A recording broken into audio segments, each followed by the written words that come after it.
Tá, então, boa noite, pessoal. Hoje a gente vai fazer essa palestra, né, com a professora Adriana, e esse evento é uma parceria, né, do Mulheres na Engenharia, do IA, a qual eu faço parte da diretoria, né, e todo ano a gente tem o PSD, que é um evento do I3E, né, que é da Sociedade de Sistemas de Potência, certo? Então, é um evento global, está acontecendo em todo o mundo, né? Ao mesmo tempo, a gente faz isso no mês de abril.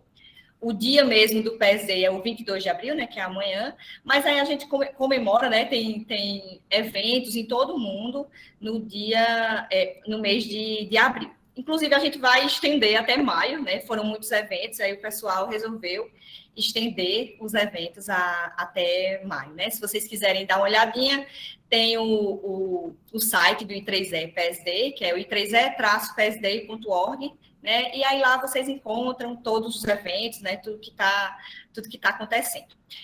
O bom dessa questão de ser online, né, que a gente tem acesso a eventos de todo mundo. Né? E esse ano a gente fez essa parceria para promover, né, essa palestra do PES Day. O tema do PES Day é Impulsionando um Futuro Sustentável. A gente não trata só de energia, né? Eu sou da parte de engenharia elétrica, a Adriana da parte de computação, mas a gente trata de assuntos, né, que, enfim, melhorem a vida das pessoas, né? E a Adriana vai mostrar, né, ferramentas, né, que fazem isso, né, ajudam, né, na vida profissional da gente. Então, passo a palavra para a Adriana, certo? E vamos lá. Então, boa noite, pessoal. Agradeço muito por vocês estarem aqui, né, nesse final de feriado, no dia 21 de abril. Hoje a gente vai falar sobre o que é o Scrum, né? Primeiro a gente vai falar sobre o que são métodos ágeis, depois a gente vai tecer, assim, breves comentários, explicar por cima como é que funciona o Scrum e eu vou dizer minha experiência de como é que eu uso o Trello baseado nesse contexto, certo? Aí a gente pede que vocês, ao longo da apresentação, forem vendo as partes mais interessantes para vocês, aí tirem uma foto e curtam, compartilhem com a gente no Instagram, né? Adriana C. Damasceno e também no I3E, WIS, Seção Nordeste BR, para poder divulgar também, né? Nosso trabalho. Então, vamos lá. Sim, se quiserem entrar em contato comigo, né, tem aqui por e-mail, adriana@ci, ou então, se vocês quiserem direto lá no Telegram, Adriana Damasceno. E essa apresentação toda ela foi extraída a partir desses dois livros. Eu dou esse assunto, sou professora também de engenharia de software, e eu leciono esse assunto na disciplina de engenharia de software.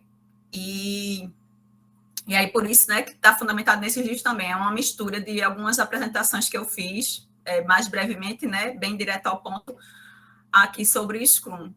E aí eu utilizei esses dois livros aqui, um que é o clássico lá de engenharia de software, que é de gerência de projetos, desculpe, né? Gerência de projetos de Larson, e também o livro de Marco Túlio Valente está disponível livremente na internet, aqui vou mudar para o modo de caneta, que eu gosto de ficar rasgurando o slide aqui nesse link aqui, certo? Aí, então, vamos lá, continuando, aí, o que ocorre? O que é a questão da gerência de projetos, né? A gerência ágil de projetos. A gente sabe hoje que, assim, tem alguns projetos que eles são previsíveis e que esses projetos a gente tem como saber, né? Como é que são as atividades que vão ser desempenhadas e coisas do tipo, né? Mas tem algumas outras classes de projetos, né? Que a gente não tem como saber como é que isso acontece, né? A gente sabe menos sobre o projeto hoje do que em qualquer momento do futuro. E a gente vai ver mais ou menos por que isso acontece. Aí o gerenciamento de projetos tradicional, ele tem essa questão de que a gente vai saber muito previsivelmente como é que o projeto final vai ser alcançado ali, porque projetos dessa natureza já foram feitos diversas vezes. A exemplo da construção de uma casa, né? Quando a gente constrói uma casa, a gente já sabe mais ou menos como é que faz o cálculo de uma viga, ou coisas do tipo, alguns sistemas também relacionados à engenharia elétrica, a gente faz um circuito elétrico, já sabe como é que faz os cálculos lá relacionados a resistores, capacitores, né? Então, assim, já é previsível alguma coisa nesse sentido aí. Então, nesses momentos, a gente usa o gerenciamento de projetos tradicional, em que a gente vai poder desenvolver algumas técnicas, utilizar, por exemplo, estrutura analítica de projeto e diversas outras coisas que fazem, que tem como premissa que a gente já sabe quais são as atividades certinho, em quanto tempo aquilo vai ser executado, certo? Mas existem outros tipos de projetos em que a gente não sabe exatamente quais são os passos que a gente vai desempenhar. E aí, esses projetos são muito, assim, tem muito a cara dos projetos acadêmicos, né? A gente sempre, quando vai estudar e desenvolver em relação, assim, projetos acadêmicos, a gente vai fazer alguma coisa que é inédita, né? E, normalmente, também, se for no contexto da universidade, pessoas que estão ainda sendo treinadas e que vão executar aquela atividade. Então, isso aí deixa as coisas mais complicadas ainda, né? Aí, por isso que o gerenciamento ágil, ele é bem nesse contexto adequado, porque ele vai justamente fazer isso aqui. Ele vai tratar em relação a projetos, ele vai focar em projetos que a gente não sabe direito quais são os requisitos, a gente não sabe direito até quando a gente vai chegar, ou a gente não tem o domínio certo das tecnologias. Aí isso tem muito cara de projeto acadêmico, né? Aí, assim, só para vocês terem uma noção da diferença entre um gerenciamento tradicional e gerenciamento ágil, quando a gente vai construir uma casa, os passos são muito bem definidos, né? A gente primeiro faz acho que é briefing que chama, né? Você vai conversar com o seu cliente, né? O engenheiro. E aí, depois de conversar com o engenheiro civil, vai conversar com o engenheiro, ou o engenheiro civil vai conversar com o cliente, desculpe. E aí ele vai saber o que o cliente quer, aí ele vai fazer uma planta baixa, vai escrever lá, né? Aquelas coisas da planta baixa e tal. Depois ele vai fazer uma planta a nível hidráulico, elétrico, e assim ele vai, depois de tudo isso pronto, ele vai chegar para construir a casa, né? Então vai ter uma fase bem definida de planejamento, planejamento e análise, né? Para depois ele construir a casa em si, fazer a construção da casa e entregar a casa para o cliente. Aí isso aí seria mais ou menos uma abordagem de gerenciamento de projetos tradicional. Quando a gente fala em gerenciamento de ágil de projetos, é como se, à medida que a gente estivesse construindo a casa, a gente já está entregando alguma coisa para o cliente. Então, pronto, eu converso com o cliente hoje, e daqui a 2 semanas eu digo, vou poder entregar o quarto sem estar rebocado. Aí depois eu mostro o quarto para o cliente. Aí, então, daqui a mais 2 semanas eu vou poder entregar outro quarto. Aí eu vou poder fazer o acabamento de um quarto. E aí, a cada porção de tempo, né, a cada slot de tempo, a gente vai entregando essas partes específicas. Mas veja que é meio ridículo, né? Você entregar uma casa que você já sabe, assim, quais são os passos certos, assim, por parte, para um cliente, né? Então, tem alguns projetos que a gente não são muito adequados ao gerenciamento ágil, né? São esses projetos que são mais previsíveis. Agora, outros que a gente não sabe ainda qual o escopo das atividades que a gente vai entregar, então eles são adequados. E a questão do gerenciamento ágil, ela não é somente específica, ela nasceu inicialmente para a computação, mas ela é adequada a diversos contextos. Aí, inclusive, hoje, a gente falava muito em projetos ágeis em computação, mas ela também está, inclusive, na parte de recursos humanos e outras áreas também, que estão tendo um apelo maior para essa questão da entrega mais rápida, agilidade e contato com o cliente, né? Então, aqui eu coloquei 2 livros em que a gente pode se basear nisso. Esse aqui eu li, certo? Scrum, Arte de Fazer o Dobro pela Metade do Tempo. São desses autores, foi o Ken Schwab, se não me engano, e o Jeff Sutherland. Esses 2 foram os que tiveram na base, assim, à frente de criar o Scrum, certo? Aí esse livro está disponível livremente não, né? Não é gratuitamente na Amazon, mas está na Amazon lá também, né? Esses 2 livros. Aí, então, ele tem mais ou menos esses passos de como é que foi a história do Scrum e um apelo bem prático nesse sentido, certo? E aqui a gente tem uma discussão sobre como seria a diferença, basicamente, entre o método tradicional e o ágil, né? O método tradicional, ele é baseado com planejamento desde o início, então a gente passa 1, 2, 3 meses planejando, né? Só que a gente sabe que em alguns momentos isso não é tão adequado, porque a gente precisa de uma resposta mais breve, né? Às vezes o usuário, você precisa ter um contato com o usuário para saber qual é o feedback dele. E aí, esse tipo de projeto em computação, ele é feito, quando a gente vai planejar tudo, depois vai analisar tudo, depois vai implementar tudo, a gente utiliza uma abordagem que é chamada modelo cascata, que ela vem muito desses tipos de projetos de outras áreas, inspirados nesses projetos que a gente tem essas partes muito bem definidas das etapas, né, da elaboração de um projeto, que são das engenharias, né, basicamente.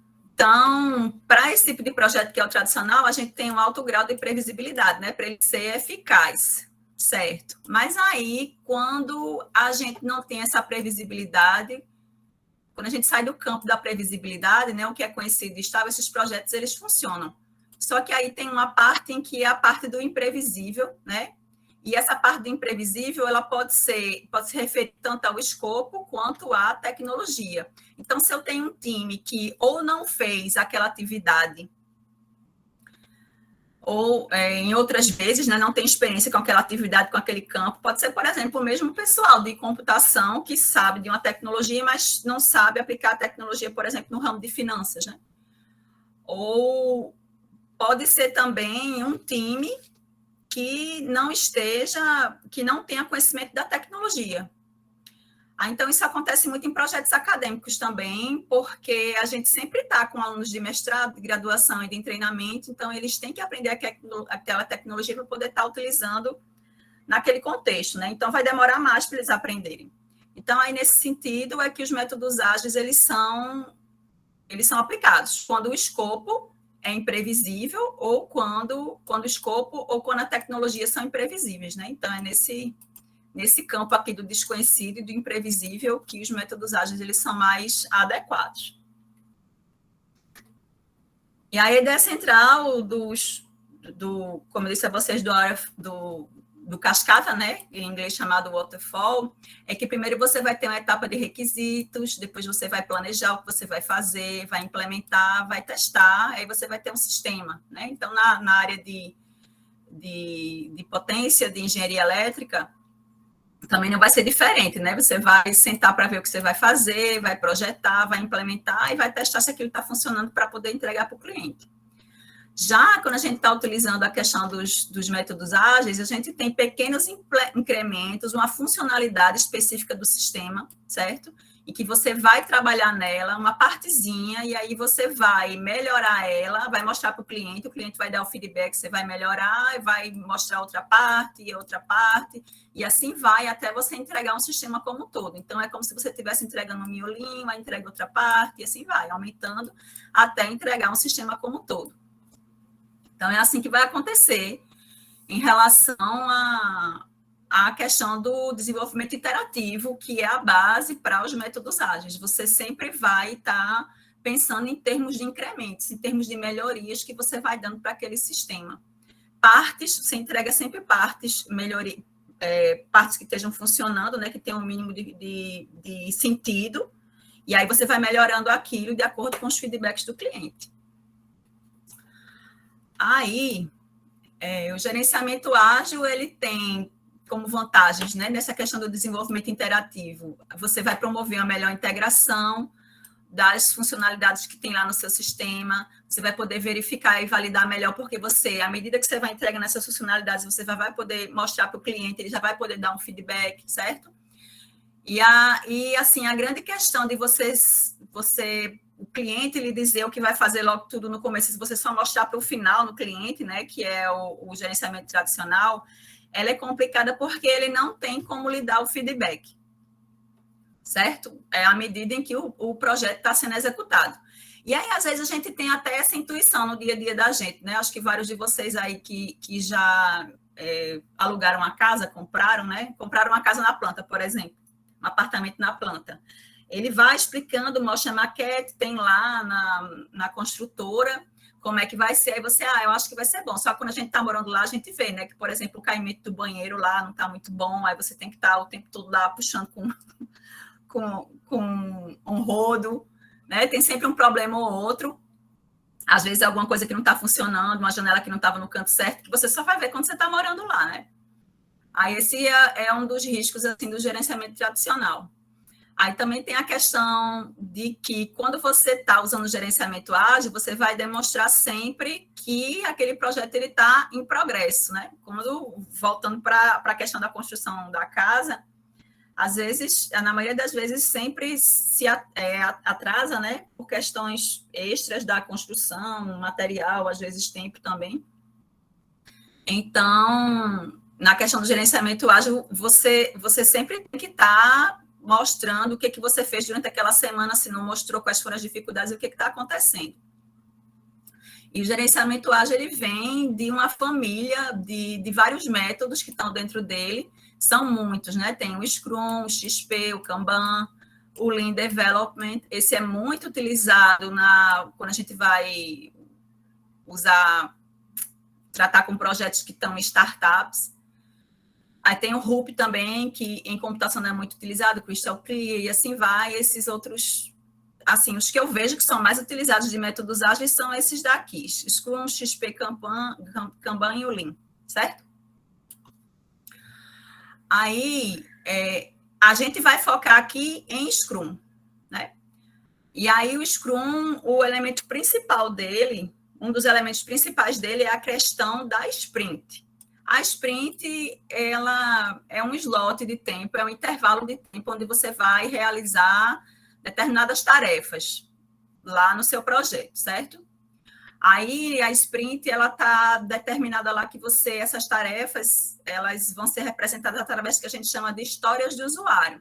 O que são histórias de usuário? São como se fossem scripts, assim, são parágrafos onde você vai dizer o que você quer, você como cliente está querendo que aquilo seja realizado, né? O que seja realizado no seu sistema. Então, isso é que são histórias de usuário. E o contexto, esse conceito de histórias de usuário, ele não está só no Scrum, mas está também no XP e em outros métodos ágeis. Então, as histórias, elas representam funcionalidades ou características que a gente chama de computação, né? Features do sistema. Mas, em projetos acadêmicos, podem ser outras funcionalidades diferentes. Por exemplo, em pedagogia, né? Exemplo do Lebian aí, vai ser, eu não sei, algum tipo de método, alguma estratégia que ela está desenvolvendo para melhorar o aprendizado de um aluno, né? Num contexto menor, alguma coisa do tipo. Aí, um exemplo que eu coloquei aqui, né, já que eu sou de computação, aí eu coloquei aqui como exemplo aqui a questão do fórum de perguntas e respostas, que já era o que estava lá no livro também do Marco Túlio Valente, né? Então, postaram uma pergunta. Então, sempre quando a gente tem a questão lá da história do usuário, a gente tem aqui um título, e aí, então, você vai dizer quem é que vai postar a pergunta, né? A questão aqui, um usuário, quando logado no sistema, deve ser capaz de postar perguntas. Como é um site sobre programação, as perguntas podem incluir blocos de códigos, quais devem ser apresentados com um layout diferenciado. Aí, sempre na minha história do usuário, eu vou dizer quem é que vai fazer o quê, aí eu, como usuário, ou eu, como administrador, eu, como professor, vou dizer qual é o meu papel. O que eu vou fazer, qual é o resultado que eu quero que seja o resultado esperado, certo? Aí aqui eu estou dizendo, né, o que eu quero que a funcionalidade faça. Veja que isso é uma descrição de alto nível, né? Então, quando eu for entregar essa parte da funcionalidade do sistema para o meu cliente, o que vai acontecer é que ele vai olhar e vai dizer, eita, era isso mesmo que eu estava pensando, eita, não era isso que eu estava pensando. Então, ele vai poder dar o feedback lá na hora, certo? E é por isso que essas histórias, elas têm que ser simples. Normalmente, quando a gente tem quando a gente vai falar de métodos ágeis, a gente sempre, vocês vão ver aqui no final da apresentação, que a gente tem uns quadros e a gente sempre utiliza post-it. Então, todos esses dados, eles têm que estar dentro de um post-it mesmo para a gente colocar lá brevemente o que a gente quer, porque a resposta mesmo vai vir direto ou indiretamente, daqui a pouco a gente vai discutir como é que vai ser isso do cliente, certo? E essa é outra característica dos métodos ágeis, muito forte, em que a interação entre as pessoas, ela está privilegiada em relação à documentação do sistema específico. Então, eles preferem comunicação face a face do que documentação. É por isso também que essa descrição ela é de alto nível e prefere-se que o próprio cliente ele dê o critério lá se está gostando ou não, certo? Então, a sprint ela é um intervalo de tempo que é utilizado em Scrum para a gente entregar determinada funcionalidade do sistema, né? Pronto. Aí, além disso, a gente também tem... aí se pergunta, né, certo? Quem escreve as histórias? Intuitivamente, eu disse no slide passado que seria o cliente, né? Mas aí o cliente, ele está ali para pedir, né, um resultado de um serviço, de um processo, de um sistema. Nem sempre ele está pronto, nem sempre ele está disponível. E essa é uma das dificuldades dos métodos ágeis. Os clientes nem sempre estão disponíveis para entregar, para poder validar essas funcionalidades. Então, aí o Scrum ele criou esse papel, que é o papel do dono do produto, chamado Product Owner. Aí ele vai ser a interface, ele vai ser o intermediador entre o cliente e o time que está desenvolvendo o serviço, o produto, o sistema. Então, o Product Owner é um dos membros, papéis, né, personalidades aí obrigatórias num time Scrum. Ele vai representar, ele vai criar as histórias de usuário, ele vai priorizar, dizer quem é que vai ser feita primeiro, ele vai dizer quando é que termina, se a história do usuário está para terminar ou não, certo? Então, esses são os papéis dele. Ele é especialista do domínio do sistema, do negócio. Então, pronto, o time de desenvolvimento pode ser o time de desenvolvimento pode ser de qualquer área, né? Os desenvolvedores, pode ser desenvolvedores ligados à engenharia civil, pode ser desenvolvedores ligados à engenharia elétrica, e o Product Owner, se for um projeto interdisciplinar, ele pode ser, inclusive, de outra área. Por exemplo, em computação, a gente está desenvolvendo um sistema para blockchain, então, esse negócio de blockchain é mais para a parte da economia, né? Pode ser que o Product Owner ele tenha mais facilidade e conhecimento, expertise em economia, inclusive. Ele tem que saber mais do negócio que está sendo desenvolvido, das regras de negócio.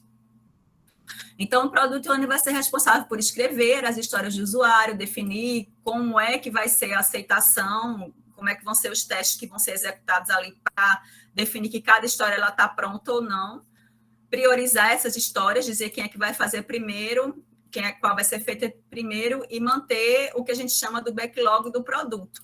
O backlog do produto é uma lista de histórias que vai definir quais são as características do produto.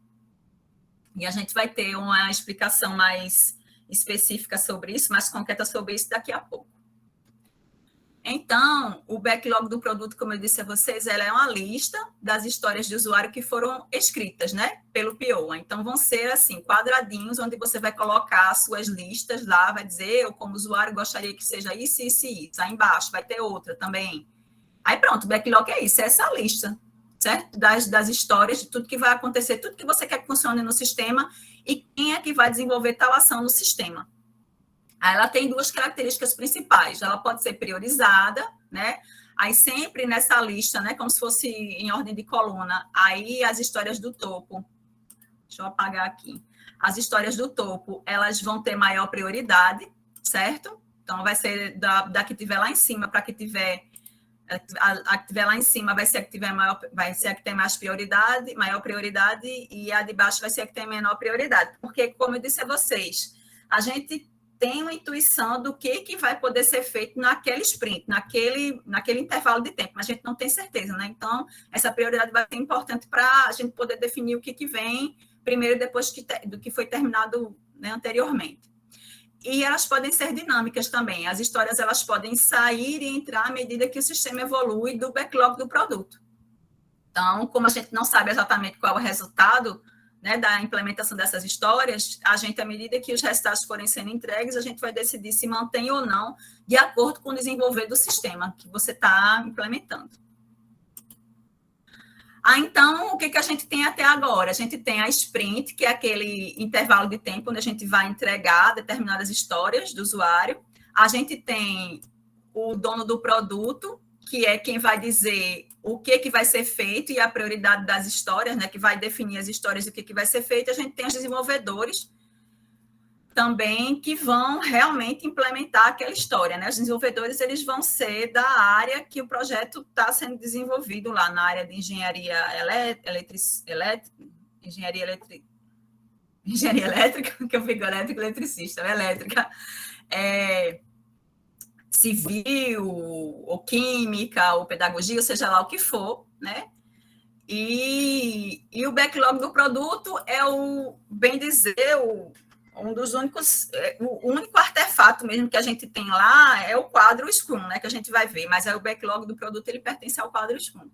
Então, não tem documentos que você, tipo assim, um plano de requisitos, um plano disso, não tem grandes coisas em métodos ágeis. O que a gente tem são documentos poucos, e esses documentos todos são visíveis à medida que a gente está executando o nosso projeto. Aí, essas histórias, elas vão entrar... quais histórias, né? Vão entrar no próximo sprint. Então, quem vai decidir qual... Aí, pronto, eu tenho o backlog do produto, que são todas as histórias que eu vou executar no meu projeto. E aí, eu tenho o backlog da sprint, especificamente, que são a lista de histórias que vai estar naquela sprint. O que é um sprint? Intervalo de tempo onde a gente vai entregar determinadas histórias ou não. Então, essa decisão de qual história vai entrar no backlog da minha sprint vai depender do dono do produto, que vai estar em contato íntimo com quem comprou, né, o projeto, né, as partes interessadas do projeto, que a gente chama também de stakeholders. Pode ser o cliente, pode ser o usuário, vai depender do tipo de projeto que eu estou executando. Então, a decisão sobre que histórias vão entrar ou vão sair naquele intervalo de tempo, isto é, naquela sprint, para ser executadas, quem vai dizer é o dono do produto, o Product Owner. Ele que vai dizer. E os desenvolvedores, depois do Product Owner dizer, eu quero que seja essa e essa história. Aí o desenvolvedor, como ele sabe da parte técnica, de como é que implementa a história, ele vai pegar a história, vai transformar num conjunto de tarefas, certo? Conjunto técnico de tarefas. E aí ele vai dizer, olha, aqui você está dizendo que quer, você, dono do produto, está dizendo que quer fazer essa história, essas 3 histórias para essa sprint. Né? Essa sprint é de 2 semanas. A gente que tem conhecimento da parte técnica, a gente está vendo que não dá para fazer tudo isso, dá para fazer essas 2. Aí tem esse momento da negociação também. Aí, então, os devs, os desenvolvedores é que vão dizer qual é a velocidade que eles vão implementar essas histórias, até porque são os devs que vão dizer que sabem qual o domínio deles, tanto do escopo quanto da tecnologia que eles estão utilizando para poder entregar aquele produto. E no evento, no Scrum, a gente também tem alguns eventos específicos. Então, além do PO, do time de desenvolvimento, eu esqueci, minha gente, a gente também tem que não vai estar aqui nos slides, além do PO e do time de desenvolvimento, a gente também tem o Scrum Master, certo? O mestre Scrum, que eu não coloquei nos slides, estou me lembrando agora. Então, o mestre Scrum, ele vai ser responsável por gerenciar, não é gerenciar, ele vai coordenar o time de desenvolvimento para que ele possa remover os impedimentos dos membros do time para a execução daquela tarefa. Então, ele não vai ser um líder punitivo, não vai ser uma pessoa que vai punir quando ele não responder. Ele vai dizer assim, ele vai, por exemplo, chegando em computação, né? Se um desenvolvedor, um programador, ele não entrega porque ele precisa de uma licença específica de um software. Então, ele vai lá e arruma o software para a pessoa. Mas ele vai estar prezando pela autonomia daquela pessoa em decidir quais tarefas devem ser executadas. E o time se autocoordena, ele é auto-organizado, certo? Então, o mestre Scrum, ele vai trabalhar intimamente também com o dono do produto. Ele é como se fosse um coordenador, né? Um coordenador servil para a execução desse projeto. Então, os papéis são esses 3. Time de desenvolvimento, os desenvolvedores, né, na versão nova do Scrum, o mestre Scrum e o dono do produto.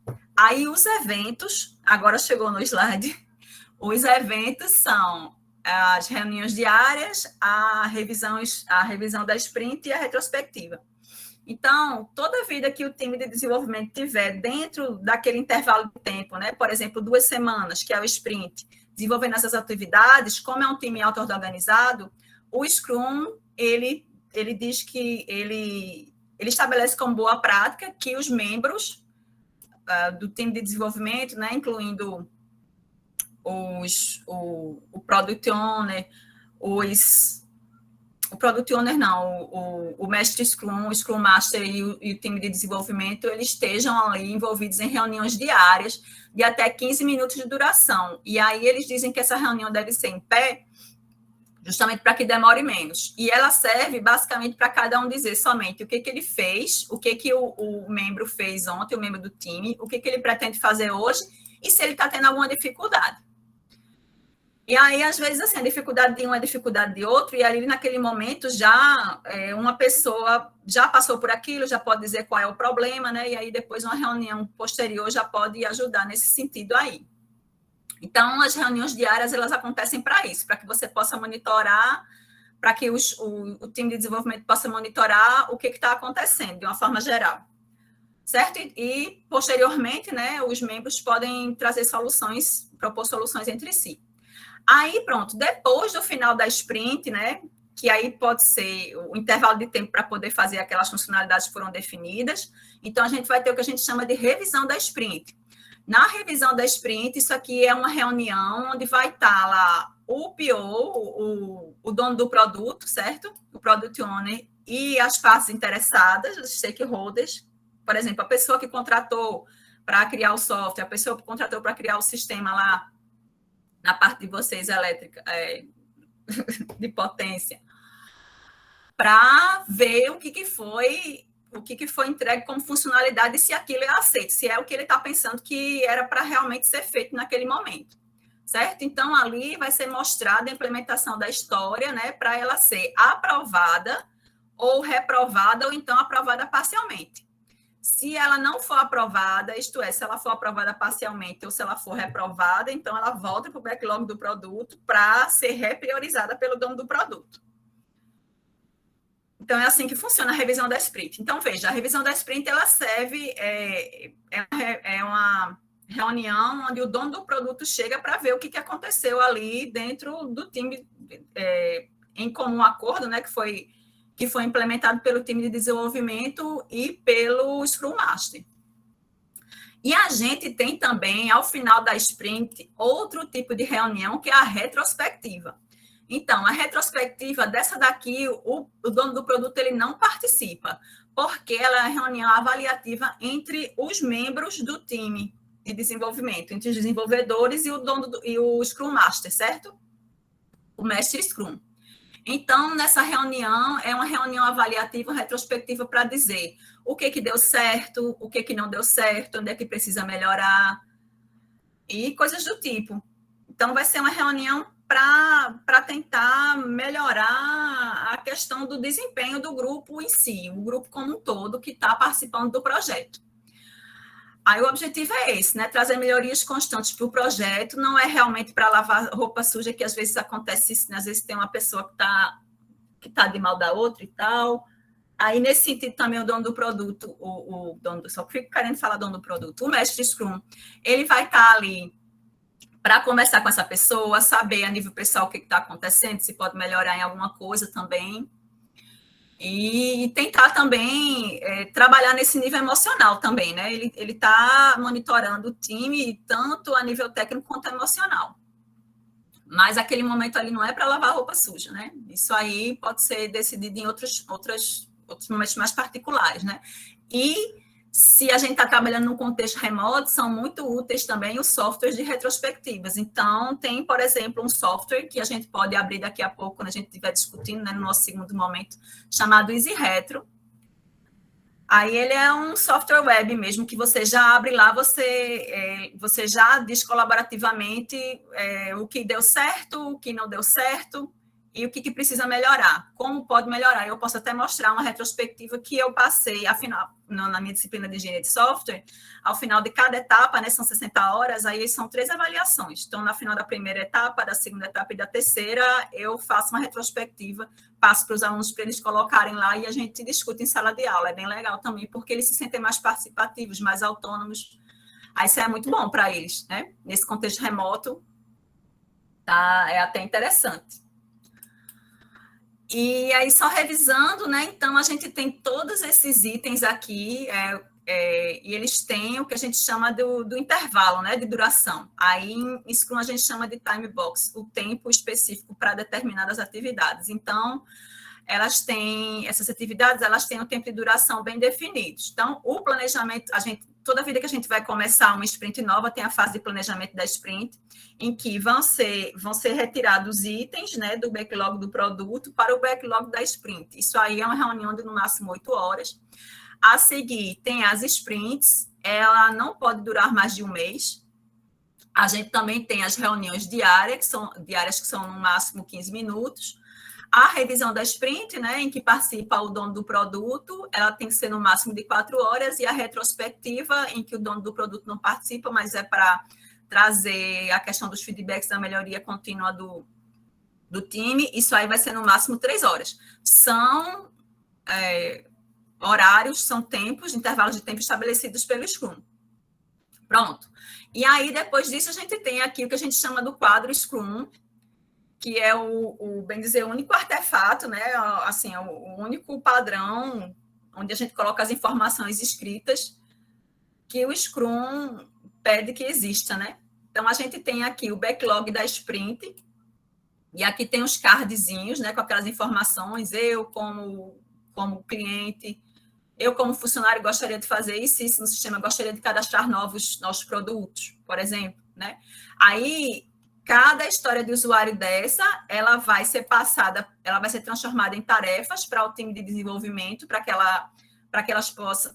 essas tarefas elas possam ser executadas, possam ser implementadas em cada sprint.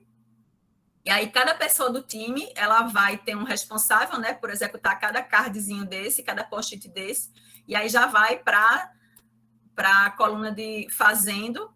Depois, isso aqui, o que vem aqui é variável, certo? Aí vai depender do projeto. Se for um projeto que exige essa parte de testar, então você pode testar. Em alguns projetos meus eu não preciso testar, os projetos acadêmicos eu já boto para revisar, né? E aí depois vai ter um critério específico para você definir o que considera que aquele card seja feito. Aí isso vai depender muito do projeto que você está executando, e aí finalmente ele passa para feito. Pronto, e aí fica tudo registrado dessa forma. Aí esses cartões, pronto, esse Scrum Board a gente vai mostrar daqui a pouco como é que a gente faz no Trello. Mas aí existe no Gira, tem no GitLab, tem no GitHub, é de computação, né? Aí tem vários outros softwares onde uma infinidade de softwares onde a gente implementa esse quadro, certo? E aqui é o quadro mesmo físico, porque assim, o Scrum, as metodologias ágeis, o foco inicial delas, principalmente antes da pandemia, era que as pessoas estivessem fisicamente no mesmo ambiente. Então, o trabalho que fosse executado, ele era assim, um pré-requisito muito importante para que você pudesse considerar o trabalho efetivo, é que as pessoas vejam o trabalho que está sendo feito, certo? Então, o trabalho tem que ser visível. E aí, por conta disso, eles colocam um quadro. Veja que é um quadro bem simples aí, ó. Tem uns durex coloridos aí pregados na parede, né? E aí, esses durex, eles estão aí separados para colocar as colunas, né, do quadro especificamente. Esse aqui tem aqui, ó, o backlog, aí depois tem as histórias, as tarefas a fazer, trabalho em progresso e o que foi feito, né? E aí são post-its mesmo onde estão definidos esses elementos. E aí, especificamente para a computação, eu acho que também isso pode ser utilizado em outros tipos de projetos, não só projetos de computação. Aqui no comecinho do quadro, você escreve a descrição da atividade, quem é que vai fazer, e aqui atrás, né, tem a partezinha de trás do post-it, você pode dizer qual é o critério de teste também, se o seu projeto, assim, o que você considera quando é que você vai considerar que aquele projeto está feito, se você quiser esse nível de detalhamento no seu projeto. E aí a gente tem aqui só um resuminho também do que seria o Scrum, né, em um slide. Então, a gente tem aqui as partes interessadas do projeto, que são os clientes, os usuários, por exemplo, que vão usar um sistema ou o produto que você está desempenhando. Vai ter o backlog do produto aqui. Esse backlog do produto ele é atualizado, né, frequentemente, principalmente pelo dono do produto. Aí eu vou ter aqui o planejamento da minha sprint, onde eu vou ter aqui o backlog da minha sprint, aí os times os desenvolvedores vão participar, junto com o dono do produto, de como é que vai, do que vai ser colocado aqui. Depois disso, eu vou ter as reuniões diárias, né, de Scrum, onde eu vou atualizar o que foi feito, o que falta ser feito e tal, e melhorar, né, a questão de dizer o que cada um está fazendo, quais são os impeditivos, quais são as melhorias que podem ser implementadas em relação às atividades que estão sendo feitas. Ao final da sprint, a gente tem a revisão da sprint, onde a gente vai dizer o que realmente foi considerado terminado, e aí o dono do produto é que vai dar esse conceito, né, do que é terminado. E aí, depois da reunião, da revisão da sprint, a gente vai ter a retrospectiva, onde o time de desenvolvimento, junto com o Scrum Master, né, o mestre Scrum, vai dizer o que pode melhorar para a próxima sprint. E aí tudo começa de novo. Aí, assim, aí você pode perguntar, né? Não sei se vocês estão pensando aí, isso era uma dúvida minha. Mas, assim, tudo muito bonito, mas a questão do dinheiro, como é que é feito, né? Então, assim, aí eu achei num curso que era o seguinte, a gente fazia normalmente o que é usual, né? Você faz um contrato de, por exemplo, um projeto de 12 meses, e aí o contrato vai ser tanto de dinheiro lá, aí o escopo vai ser esse, aquele backlog do produto. Então, se você quiser adicionar informações àquele backlog, depois dos 12 meses, aí você vai contratar por sprint, certo? Você vai contratando as sprints, você vai ter um preço adicional até que você chegue no que você está considerando que é o correto para o sistema, porque o próprio cliente não sabe em quanto tempo aquilo vai ocorrer, né? Apesar dele estar ali continuamente vendo os resultados parciais.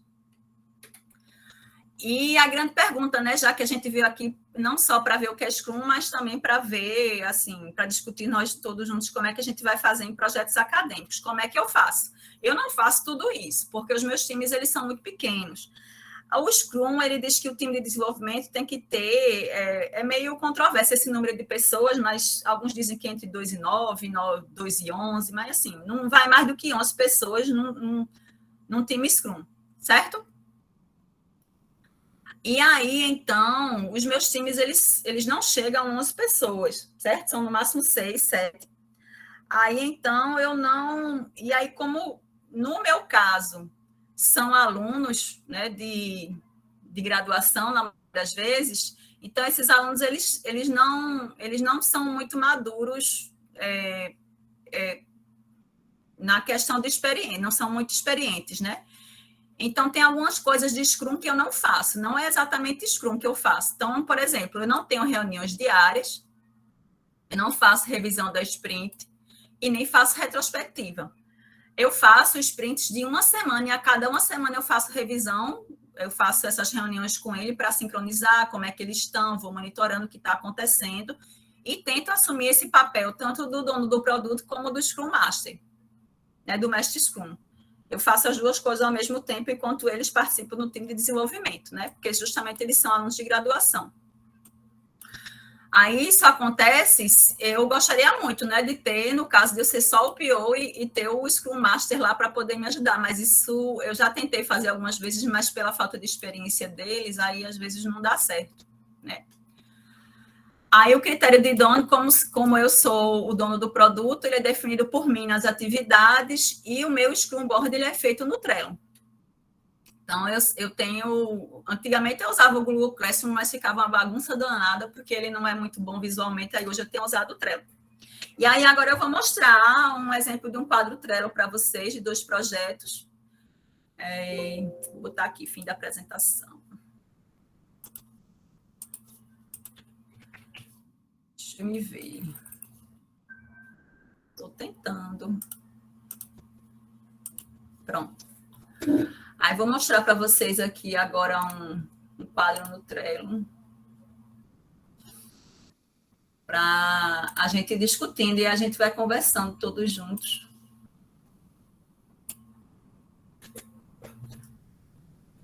Aí, assim, eu dividi meus quadros em 3 partes. Vocês estão vendo, né? Acho que sim. Estão vendo. Se não estiverem vendo, diga. Tá mostrando não? Ixi. Ah. Tá como se fosse um documento do Word, Adriana. É porque eu tô com duas telas, eu tô meio atrapalhada, mas agora estão vendo. Agora sim.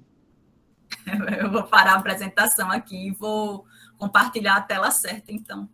Que ele vai dar a opção agora de compartilhar e eu fico vendo senão eu vou ficar enviesada, eu vou ficar de um lado para o outro, aí vocês vão me ver olhando para lá. Então, aqui eu criei três quadros, certo? Eu tinha só esse começo aqui, que era de organização pessoal, mas aí eu fui vendo à medida em que eu tinha uma de organização pessoal e outro para outros projetos que eu estava tentando fazer, aí eu disse, não dá certo, porque eu não vejo o dos outros projetos, só fico vendo a organização pessoal, aí eu coloquei tudo num só. E aí coloquei um para pesquisas e outro para o meu projeto ProBex. Aí, cada um desses quadros, você vai dividindo com as pessoas que você está desenvolvendo aquele projeto. Então, o projeto de extensão, aí eu já tenho aqui as pessoas, eu aperto aqui para compartilhar. Se eu quiser, eu também posso mandar um link e as pessoas veem, né? Quem tem o link. E aí, aqui eu tenho o que foi que eu decidi no meu projeto, por exemplo, no ProBex, né? Que é de alunos de graduação. Então, eu achei legal fazer a coluna fazer somente, o meu não tem backlog do produto, tem só o backlog da sprint, é um sprint de uma semana continuamente, e na minha cabeça fica quais são as atividades. Eu tenho até que colocar um backlog do produto aqui, a partir do projeto, da proposta de projeto que eu fiz, né, que eu mandei para poder estar avaliando como é que estão as coisas.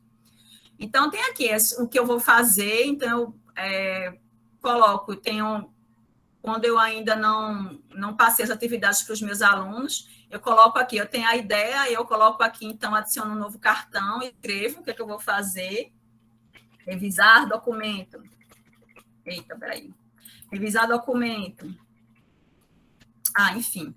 Aí, então, eu posso alterar ele, né? Abrir o cartão e ver as funcionalidades aqui. Posso adicionar membros, que são os membros que estão nesse quadro, compartilhados. Posso também colocar documentos, links, e aí esse quadro especificamente, ele já está formatado com o que a gente chama de um power-up. O Trello, ele é parecido, ele tem algumas partes específicas, funcionalidades que você pode inserir a ele, e aí nessas funcionalidades você vai dizer, por exemplo, aqui, né? Você coloca um link do Dropbox, ele já reconhece que é do Dropbox e trata como se fosse do Dropbox, ou do Google Drive, aí coisas desse tipo.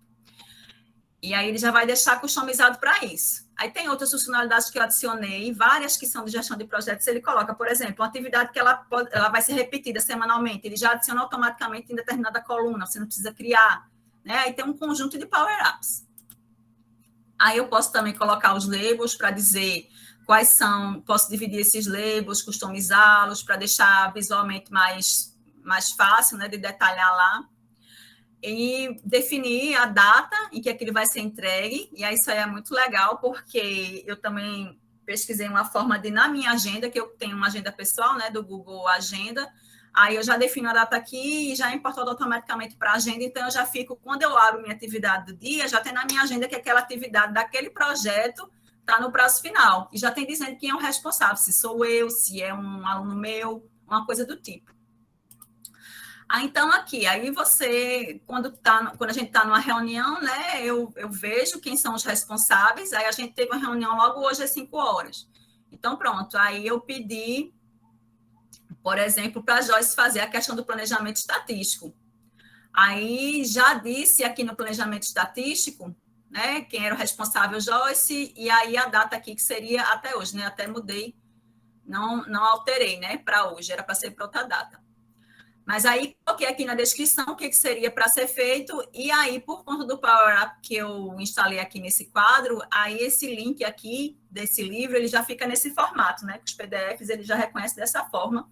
E aí, cada um vai dizendo aqui, aí tem a história do cartão, né? Do que vai ser, do que foi feito, quem é que entregou o quê. Então, Daniel, por exemplo, ele já tinha lá, já escreveu em relação a essa essa as perguntas e outras afirmações sobre LGPD lá que a gente está vendo. Aí pronto. Quando os meninos, eles já sabem que quando eles estão fazendo uma atividade, eles terminaram, eles já arrastam para cá. Aí eu digo a eles para fazer até um dia antes da reunião. Aí pronto, quando chega no dia da reunião de manhã, eu já olho tudo aqui, e aí, esse aqui ainda é para a semana que vem, né? Eu tenho que alterar. Mas aí eu já vejo, antes da reunião, eu já dou uma olhada no cartão, normalmente já tem a resposta aqui de alguma coisa, se eu tenho alguma dúvida, eu já coloco aqui no cartão e cito a pessoa, certo? É quando eu cito, por exemplo, o Daniel, aí e escrevo a mensagem e salvo, aí já aparece também a notificação no celular dele, ele já vê lá que eu falei alguma coisa e, ao mesmo tempo, ele me vê também eu também vejo se ele faz a mesma coisa comigo, me cita, né?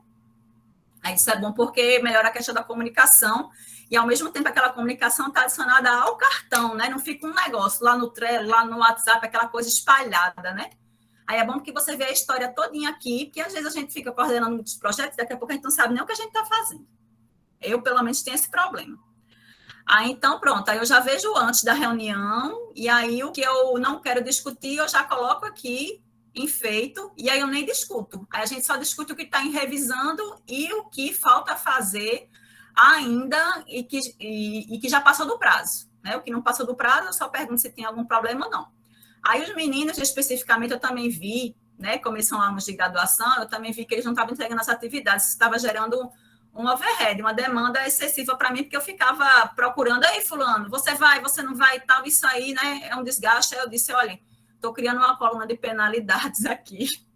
E aí, que são as regras gerais das penalidades, eu coloquei, ó, notificação, se você não entregar a atividade definida no primeiro prazo, notificação, aí não entregou de novo, outra atividade, advertência até o desligamento do projeto. E aí, para cada pessoa aqui, vou mostrar um que já foi desligado. Aí, aqui, as datas das notificações e das advertências. Aí a pessoa já fica ligada. Foi muito bom, porque dessa forma eles já viram assim que eles têm que se gerenciar também e não me gerava essa carga excessiva de estar correndo atrás deles para entregar as atividades dos projetos. E aí aqui também tem os documentos mais importantes para eles consultarem. Eu criei aqui essa coluna. Veja que o board do Trello, ele é bem flexível, né? Você cria de acordo com as suas funcionalidades. Aí aqui já em pesquisa, eu já criei outros quadros, né? Que aí foram a fazendo revisão, são só 2 alunos. Aí, então, eles estavam respondendo mais ativamente, então eu não precisei criar aquela coluna de penalidades. E aí tem as atividades em que 2 pessoas podem fazer os projetos e tal. Aí aqui, na minha organização de projetos pessoais, eu tenho uma questão de querer ler muitos livros, né, o tempo todo. Aí eu criei aqui uma coluna aqui, livros, onde eu vou colocar todos os livros que eu quero ler, e aí eu dividi os quadros aqui, os livros por rótulos, né, e aí coloquei as datas aqui, o que seria cada um sonho que eu tenho, né, de fazer meu negócio, e aqui tá, eu não consigo mover nenhuma coluna daqui, aqui as coisas da ai meu Deus, aqui as coisas da UFPB, né, que são as atividades que eu estou para fazer também, o que eu estou fazendo, e aí também isso é de Kanban. O interessante é que você consiga colocar aqui 3 atividades para você fazer ao mesmo tempo, porque se colocar muitas, acaba que você não consegue gerenciar, né? Você sozinho, né? 3 atividades por pessoa.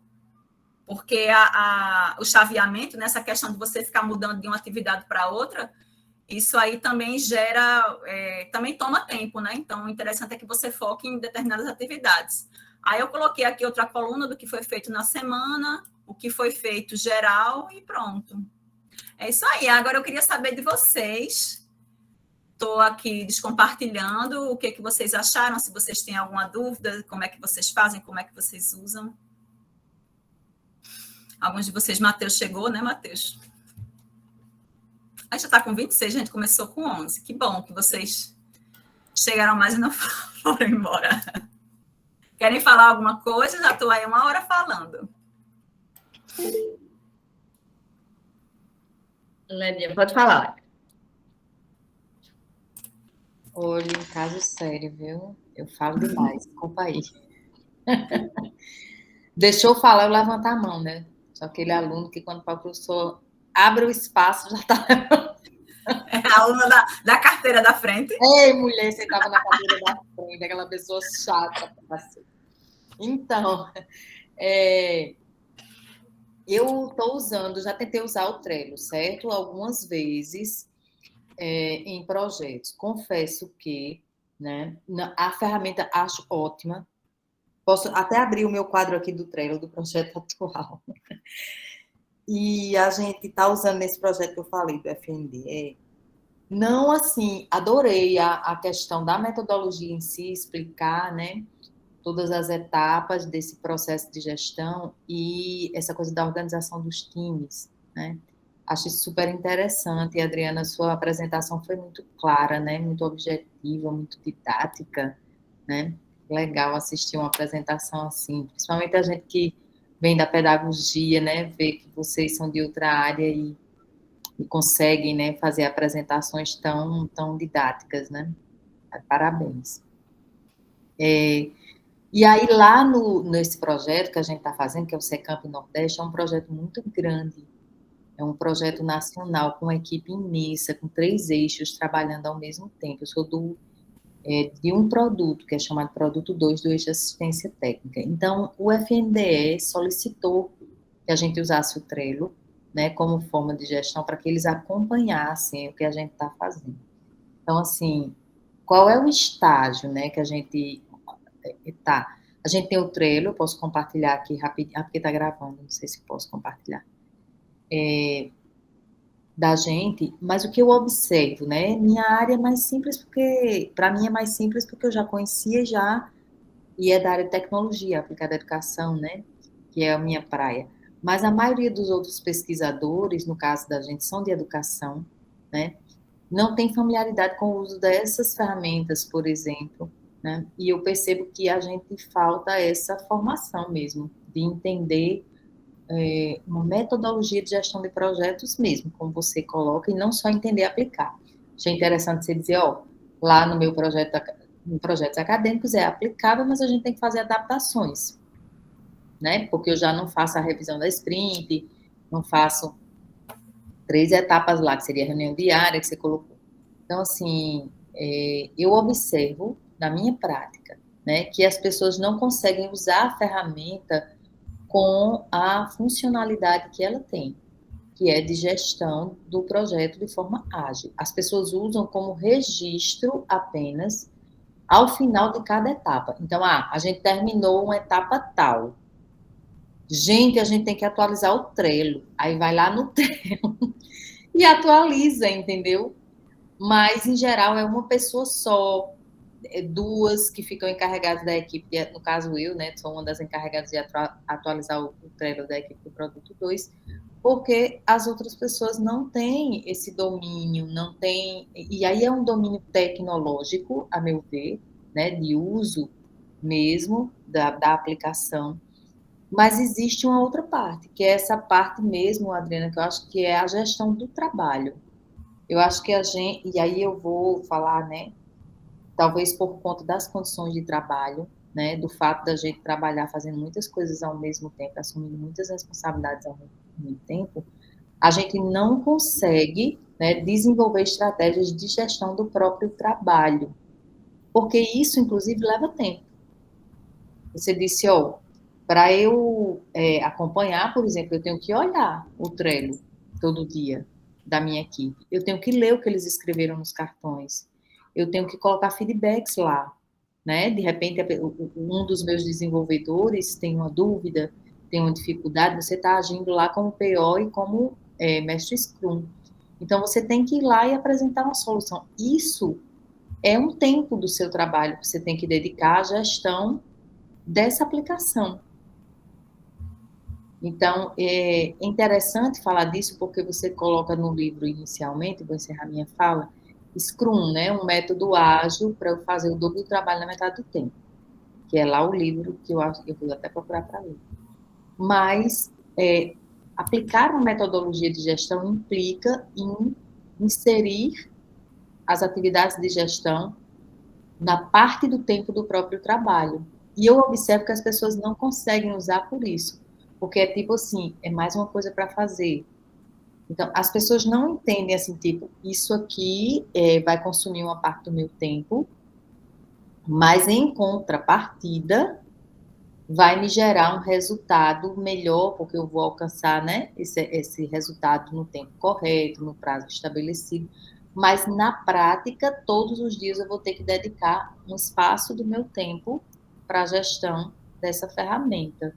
E eu não consigo fazer isso. Então, assim, eu não sei como é, e aí a minha colocação é essa, né? Como é que você percebe isso com os alunos, né? Ou com outros projetos, com profissionais? Porque também trabalhar com o aluno é uma demanda, o aluno está fazendo aquilo ali dentro de um escopo. Ah, isso aqui é da universidade, mas ele, por exemplo, não está sendo remunerado por aquilo, né? Se ele não fizer, não vai acontecer nada de grave, de mais grave com ele.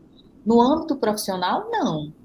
Né? No âmbito profissional, não. A pessoa está sendo remunerada por aquele trabalho. Se ela não fizer, ela vai ser desligada da equipe.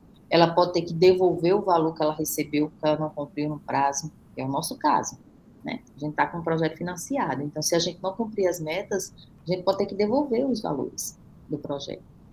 Então, eu acho que tem essas coisas, e aí eu queria te ouvir, porque eu percebo que tem essa dificuldade. Existe uma dificuldade tecnológica das pessoas em lidar, embora eu considere a ferramenta muito simples, e existe uma dificuldade metodológica. A gente não tem método de trabalho, a gente não consegue, porque isso vai consumir uma parte a mais do tempo que a gente não tem.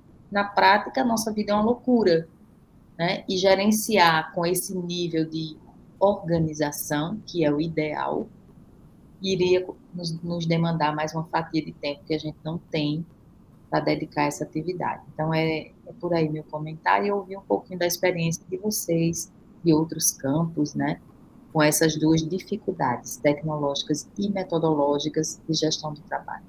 Obrigada. E aí, minha gente, alguém quer falar, fiquem à vontade, é a hora de vocês aí, senão eu comento aí as palavras de Lebian, mas seria vocês aí. Eu acho, Vanessa falando, rapidinho, Ana. Eu tenho essa angústia também, que a Lebian falou, da dificuldade que a gente tem de fazer a gestão, mas é porque eu acho que, pelo menos na minha profissão, né, que eu sou da academia, a gente acaba gerenciando muitos projetos diferentes em paralelo. E projetos, às vezes, que a gente, como gerente, a gente é chamada a colocar a mão na massa, né? Então, acho que essa dificuldade de encontrar esse tempo para a gestão é mais por isso. Porque a gente fica com muitos projetos e alguns desses projetos a gente tem que parar para colocar a mão na massa mesmo. E realmente a gente acaba penalizando a hora que deveria ser dedicada para a gestão.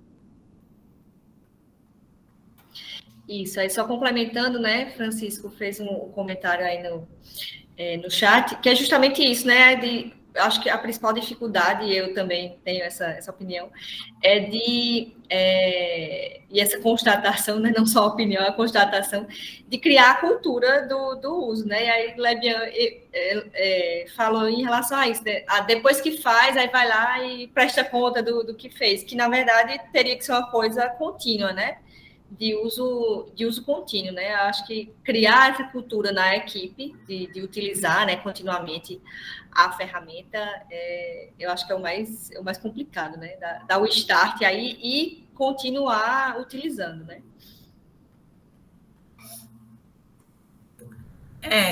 Só falando aí o que o Lebian disse agora sobre a questão como é que é a sua experiência de estar usando isso aí no dia a dia nos projetos. Nos meus projetos a gente tem, a maioria são voluntários.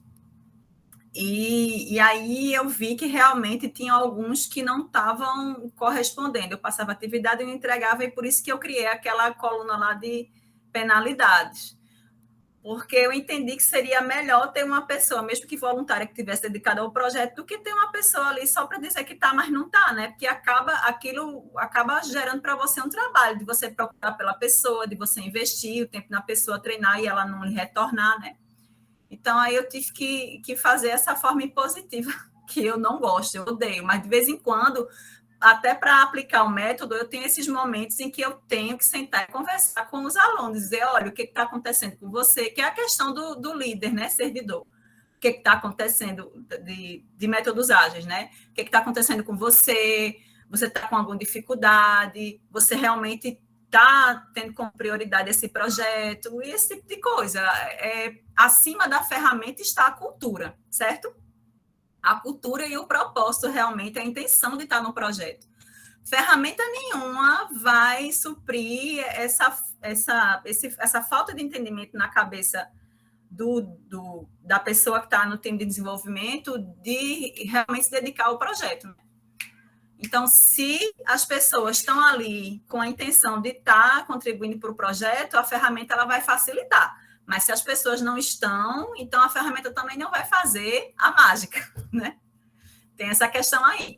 Aí eu vou dizer em relação a mim, a meus projetos pessoais. Quando é para fazer acompanhamento dessas tarefas com outras pessoas que eu estou desenvolvendo um projeto, elas funcionam.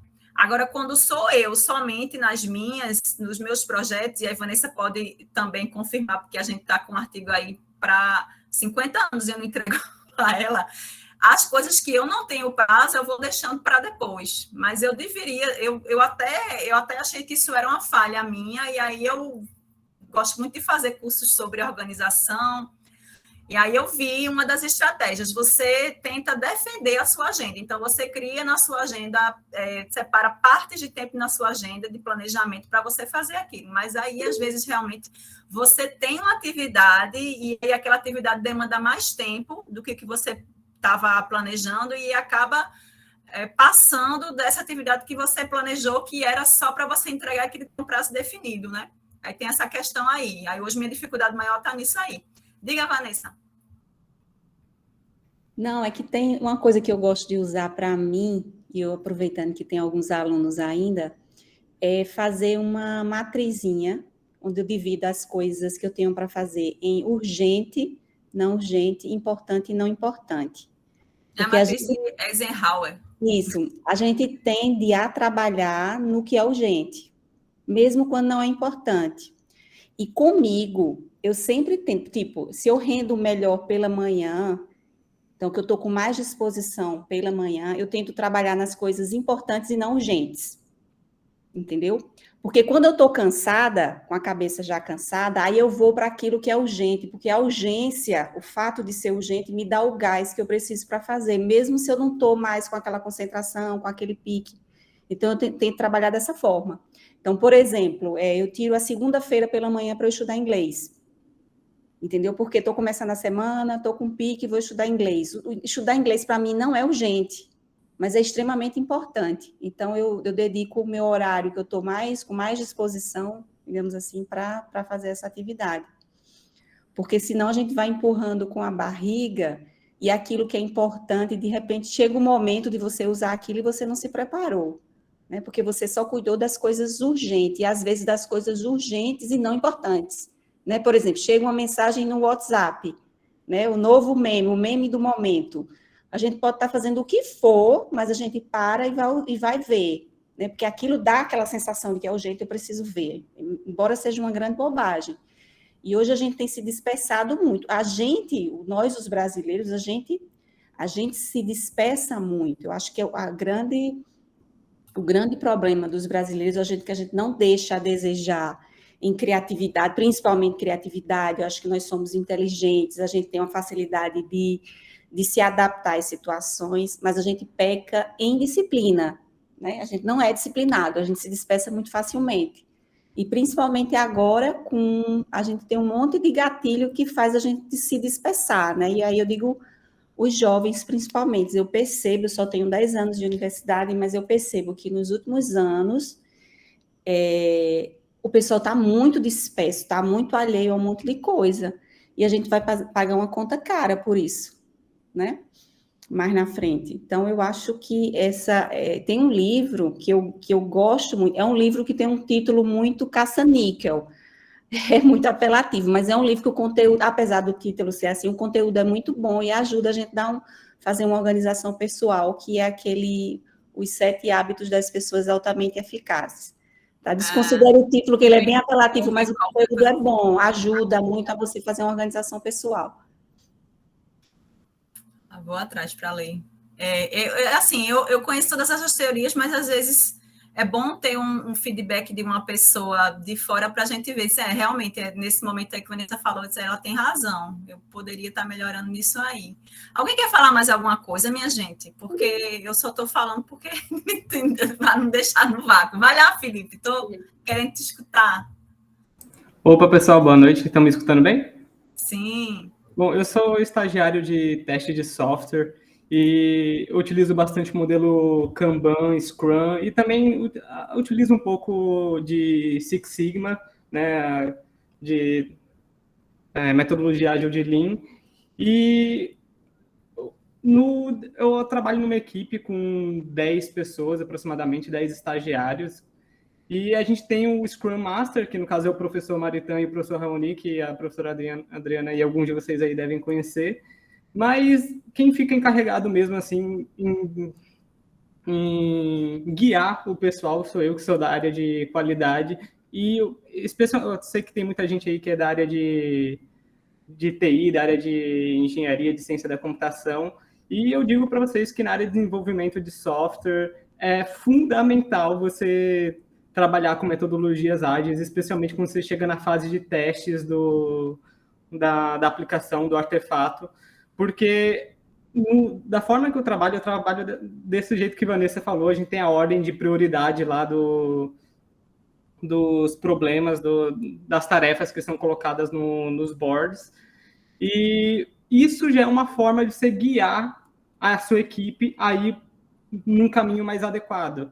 Então, em um software, quando você vai fazer os testes, quando você vai lançar uma versão, eu sigo a filosofia, né, que a maioria das empresas aí seguem, que 95% dos casos de teste tem que ser aprovados e você tem uma tolerância ali de 5%. E desses 5%, você não pode ter problemas ou questões, as issues, de alta ou severidade crítica. Eu trabalho com 4 severidades: severidade crítica, né, prioridade alta, né, prioridade crítica, alta, média e baixa prioridade. Então, isso já é uma forma de guiar a galera de que caminho que eles devem seguir para que, de fato, as coisas aconteçam de uma forma muito mais rápida e que eles não foquem em problemas, em questões que são de baixa prioridade, que não deveria ser solucionado. Eu acho que é um plus você colocar essa ordem de prioridade. E é fundamental. Esse nível de dependência que existe na equipe de utilizar o método Kanban, né, de Scrum, de metodologias ágeis, foi o que fez a equipe girar, porque assim, a gente tem as tarefas que são colocadas lá, os boards, os cards, e a pessoa só vai dizer o que ela fez de fato se ela seguir o modelo, porque as tarefas estão todas lá nos cards. Então, se você criar a dependência dela, que as tarefas delas estão nos cards, quando chegar na reunião do final da sprint, que o Scrum Master perguntar para ela, o que você fez? Aí ela, eu não fiz, mas você não olhou nos cards? Então, ela tem essa obrigação de ficar olhando nos cards. E isso é uma forma de se gerar dependência. Quando você chega nessa parte especialmente de testes, na etapa de teste de um software, que os devs, eles começam a se organizar, que você coloca começa colocando os problemas lá que tem que ser resolvidos, eles têm que olhar os problemas. E 2 pessoas não podem trabalhar no mesmo problema. Você vai lá, tem um to-do, tem um doing, tem um done. Então, quando uma pessoa chega lá e move de to-do para doing, então isso já é uma forma também de acelerar o processo, que evita que outra pessoa trabalhe naquilo e outro desenvolvedor ele pegue uma que ainda não foi iniciada. Então, eu acho fundamental para desenvolvimento de software você utilizar metodologias ágeis como Scrum. E vem funcionando super, é uma filosofia, né, que a gente diz, a gente acaba aplicando para a nossa vida pessoal. Em relação às tecnologias que eu utilizo o GitLab, né, já que para desenvolvimento de software, que é muito bom, e também para o gerenciamento pessoal, eu utilizo o Notion, porque o Notion ele permite que você coloque documentos, ele tem muito mais opções, ele tem muito mais features que você pode estar utilizando lá. Ele tem uma manutenção muito boa lá de quadros, do que você pode fazer. O Trello, eu também gosto do Trello, eu já pensei em aplicar, mas a forma que vem funcionando para mim atualmente, para organização pessoal, eu tenho utilizado bastante o Notion, porque o Trello ele utiliza muito só apenas os boards, né? Então tem coisas assim que apenas os boards lá, os cards, eles não funcionam. Mas eu super recomendo todo o GitLab aí para o pessoal que está utilizando, que é desenvolvimento de software, e também o Notion. O Notion eu acho que é o bem geral, assim, que é gratuito, tem a versão grátis, tem a versão paga, mas o gratuito aí também já é super recomendável aí, já tem muitas funções para vocês utilizarem. Escreve o nome desse outro que você falou, Bit o quê? GitLab. Felipe, eu vou escrever agora aqui. Escrevi. Ele tem a carinha do Trello também, só que aí eu não uso, né? Felipe vai dizer aí, mas ele eu acho que ele é específico para software, né? Você pode colocar as versões do software e aí já fazer o link dos dois, né? Isso. Ele funciona bastante como o GitHub, né? Você vai lá, joga no o repositório geral lá, aí você tem também os boards, né? O quadro. O Trello também ele tem vários benefícios, porque você tem uma opção de integração muito boa também com outros softwares, né? Com e-mail, essas coisas assim, que você... O Notion também tem algumas opções, mas eu acho que as extensões do Trello são muito boas, né? Você poder fazer integração com outros softwares de gerenciamento.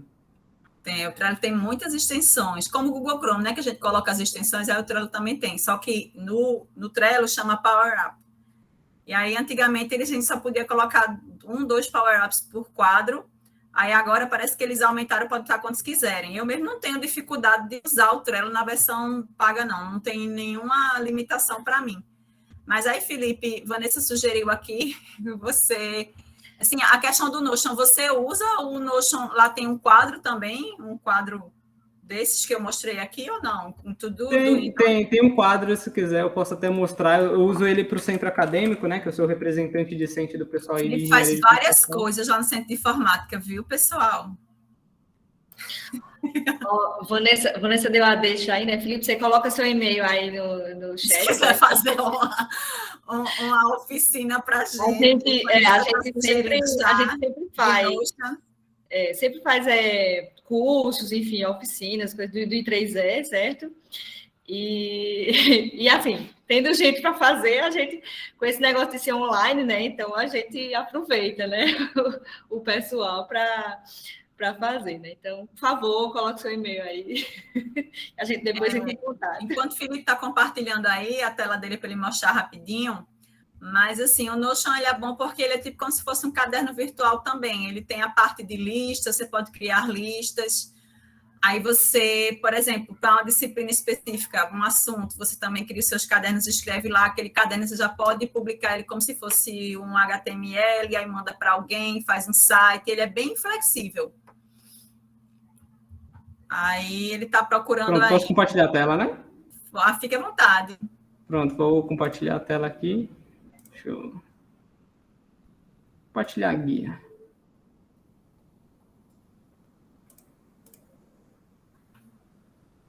Pronto, estão vendo, né? Estão vendo? Pronto. Então, aqui no Notion vocês podem ver aqui. Bota ele maiorzinho, viu? Dá um zoom, né? Aqui. Pronto. Aí aqui no Notion tem o mesmo sistema do Trello de você fazer os boards, os cards. Aqui vocês podem ver que tem o que não foi iniciado, o que está em progresso, aqui o que está no estágio de review, né? Que na fase de testes, e o que está completo. E eu também acho importante colocar as reuniões, porque tem as pautas específicas do dia. Aí vocês podem colocar várias coisas aqui também, e adicionando arquivos, ideias, podem atribuir também, adicionar alguma propriedade, O que é uma propriedade?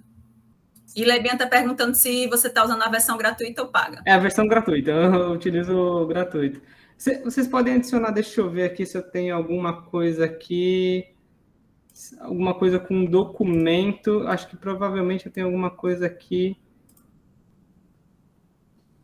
que eu posso atribuir também nos cards, né, as funções para uma pessoa específica. Eu posso adicionar alguns documentos, comentários também, ideias. As pessoas podem comentar também algumas ideias aqui. Você pode adicionar documentos, vídeos, você pode adicionar o que você quiser. E o Notion, além de você fazer tudo isso que o Trello já faz, de adicionar alguma prioridade, adicionar pessoas, atribuir funções para as pessoas, você pode... Também tem vários templates já prontos de organização pessoal. Você pode colocar aqui, deixa eu ver. Tem nesse formato aqui de ir marcando tarefas, né? De você definir tarefas, objetivos e você ir marcando, bem como se fosse uma lista de compras mesmo, né? Você pode ir marcando, você pode adicionar formato de quadro, você pode fazer uma tabela, né, em formato de tabela. Então, tem muitas coisas aqui, tem vários templates já prontos que vocês podem fazer. Vocês podem adicionar também, fazer em formato, como se fosse um padrão, você pode personalizar ele do jeito que você quiser. Você pode adicionar aqui, como se fosse um formatozinho de um site, botar especificações. Tem bastante coisa. O que eu mais uso mesmo é o formato de boards, que toda a equipe utiliza. Mas aqui ele é bem personalizável. Vocês podem ir fazendo também um sistema meio que de pastas, né? Você cria um documento que todo mundo pode acessar, e dentro desse documento você tem links que vão guiando para outras páginas. É como se você fizesse um site dentro do próprio Notion, e você pode compartilhar com aquela equipe, você pode ter para equipes diferentes também. Não sei se vocês gostariam de... Não sei se eu tenho tempo aí de quiser mostrar o GitLab para vocês, para o pessoal de computação, mas segue basicamente essa ideia também. A gente pode deixar para a nossa oficina que teremos. Pronto, perfeito. Aí, a Ana já ir fazendo logo. O Matheus falou que quem tem e-mail acadêmico pode adicionar uma das versões pagas e liberar funcionalidades do Notion. Então, quem tem e-mail acadêmico, né, aí já fica com mais funcionalidades. Gente, são 7h29, né? Então, eu acho que, enfim, se a gente ficar aqui da meia-noite e a gente, enfim, vocês vão ter bastante coisa para falar, né? E aí eu queria, primeiro, agradecer a Adriana. Quer falar mais alguma coisa, Adriana? Dizer que eu estava sentindo realmente falta, Felipe, nessa...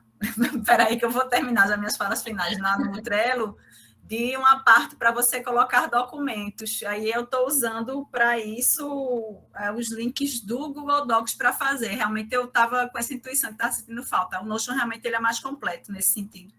Vou pensar nele para os meus próximos projetos. E agora, em minhas falas finais, dizer que eu agradeço a todo mundo. Foi muito boa a experiência aqui. Eu vim com o intuito não somente de passar conhecimento para vocês, né? Porque quando a gente... É um clichê, mas é a verdade, né? Quando a gente ensina, a gente aprende 2 vezes, e de fato, mas também de aprender com vocês. E eu aprendi muito também, né? Com as experiências de vocês e com a boa vontade, né? Porque, afinal de contas, a gente também está aqui no final de um feriado, todo mundo aqui ávido por aprender, é muito bom. Estou muito feliz por também estar aqui presentes. Vanessa e Lebian, que são grandes amigas minhas. Eu tenho certeza que vocês vão se conhecer, viu? Vocês já estão aí meio que perguntando quem é uma da outra, mas quando vocês se virem, vocês vão se gostar, tenho certeza. E Ana, muito prazer também em conhecê-la, e a todos vocês. Daniel está aqui, né? Felipe também, né? Que a gente já meio que se conhece pelo Meet, e a gente vai ter o prazer de se conhecer também ali nos corredores do Sim pessoalmente. Agradeço demais a participação de todos. Se precisarem, contem comigo, viu? Um abraço para vocês, foi ótimo. Bom, gente, eu queria agradecer a Adriana, né? A gente está nessa questão do PSD, né? Do I3E, e aí tá meio corridinho o tempo, né? Depois vocês entrem lá no site para entender mais, né? O que é o I3E, né? Essa organização que a gente tem, que a gente participa. Desejar boas-vindas ao do I3E, né? Para a Adriana, que ela já entrou e já chegou chegando, né? Já com a gente fazendo evento. E eu queria agradecer, né, vocês por estarem aqui. A gente chegou a 29 participantes, mas o pessoal já passou da hora da janta, né? Então, mas foi muito bom, né? Acho que um público excelente, né, para um feriado, como a Adriana falou. E, enfim, queria agradecer a presença de vocês, foi ótimo, assim, agregou muito para mim. Eu estava bem interessada, porque eu estou no projeto também, de agora em diante a gente vai começar a utilizar essas ferramentas, e aí eu já vou sugerir para o pessoal mudar a ferramenta que ia usar, já vou dar uma direcionada, mas enfim, só agradecer, certo, a presença de todos. Se alguém quiser falar mais alguma coisa, eu acho que o pessoal já agradeceu aí no chat, certo? Então, vamos encerrando por aqui. Boa noite, pessoal, bom fim de feriado, e tchau, tchau.